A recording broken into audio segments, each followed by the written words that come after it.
far as the controls are concerned, everything's working. We have good horn, and we have the headlights here, which have LED lights. I had the park lights on so that you could see that.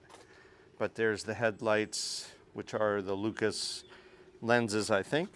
Yeah, Lucas. These are LED park lights, a little bit brighter. New tires, of course.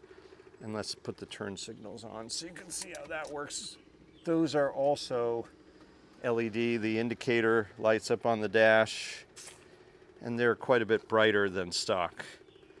So certainly not original there, but from a drivability and safety standpoint, that's a nice idea.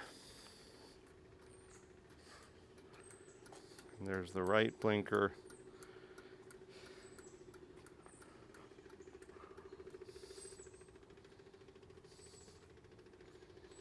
Sorry, the left blinker here. And the windshield wipers. I like to lift them off the blades, off the glass, so they don't scratch the glass. And that's this impressive one-speed wiper system, which parks nicely in the proper place. This is the washer pump. Look at that, it actually squirts.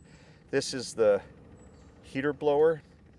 This would have been an H knob. This is the original Bakelite knob. It would have had an H on it. And so that's to get the blower to operate, and this would be to close the air door and quote unquote put it on recirculate. This is the panel lights for the gauges, which are working, and the choke, of course, is a locking type. So that's how that works. And also kind of fun. Millions of fans that make Bigelow Tea #1. Bigelow Tea, this midget brought to you by Bigelow Tea. This is one of the best working British Motor Corporation radios I've run into. They don't usually work so nicely, but